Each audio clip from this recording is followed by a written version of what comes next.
কেমন আছো বন্ধুরা? আশা করি ভালো আছো আর আমিও অনেক অনেক ভালো আছি।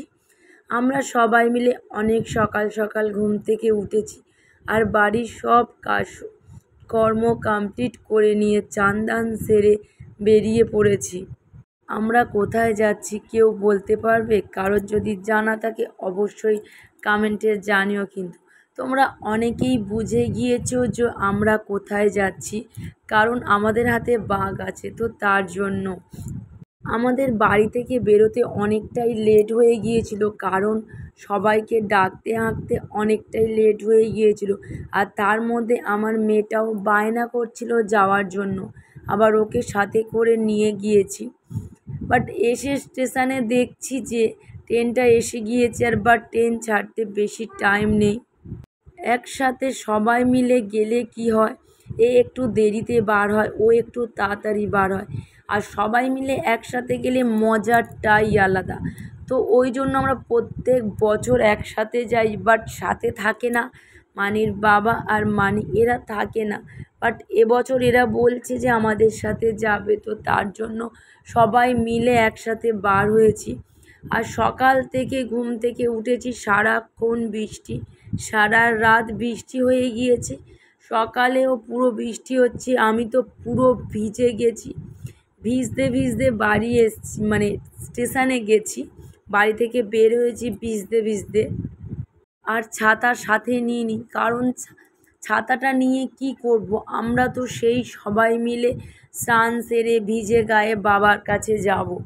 তো তার জন্য ভাবলাম একটু ভিজে নিই, বেকার বেকার ছাতাটা আর বয়ে নিয়ে যাব না, কারণ সাথে মেয়ে রয়েছে, ওর জন্য এক্সট্রা কিছু ড্রেস নিয়ে গিয়েছি, কি লাগে না লাগে তার জন্য। বাড়ি থেকে বেরিয়েছি বৃষ্টি, আর দেখো স্টেশনে গিয়েছি পুরোটাই বৃষ্টি, সবাই প্রত্যেকে ভিজে গিয়েছে।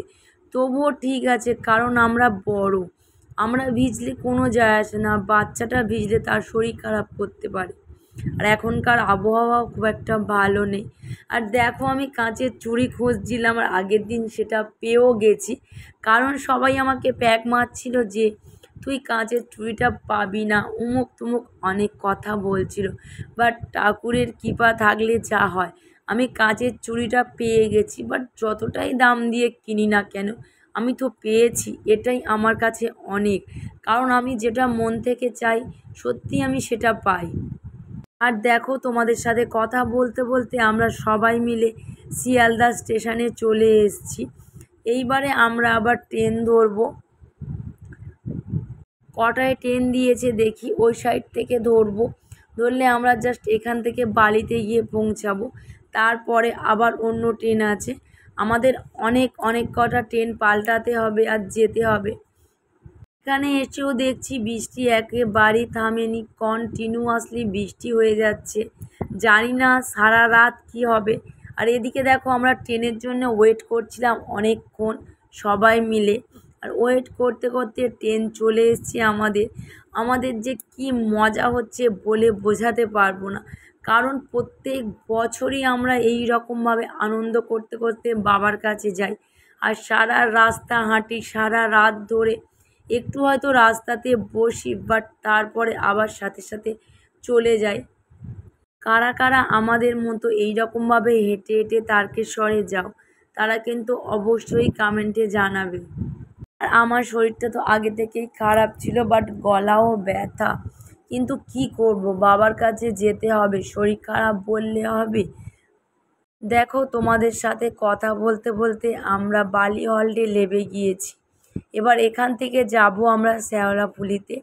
এবার ওখান থেকে একটু বাঘটা আমার সাজাবো, ঘট কিনবো, স্নান সেরে ওখান থেকে বেরিয়ে যাব, কিছু খাওয়া দাওয়া করব তার আগে, কারণ নিরামিষই কিছু খাবো, সারা রাস্তা হাঁটতে হবে তো তার জন্য।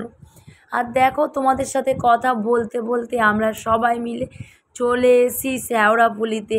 আমার যে কি মজা হচ্ছে, কি আনন্দ হচ্ছে বলে বোঝাতে পারবো না। আর ওখান থেকেই নেমে চলে এসেছি আমার বাঁক সাজাতে। মানির বাবা বলল যে তোমার কি কি ভালো লাগে বাঁক তুমি সাজিয়ে নাও, তারপরে আমি পয়সা দিচ্ছি।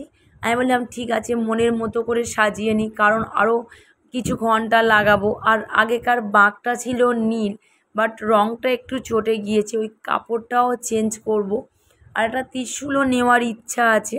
এগুলো আগে কমপ্লিট করে ভালো করে সাজিয়ে নিই, আর তোমাদের সাথে দেখা হবে আমার পরের ভিডিওতে।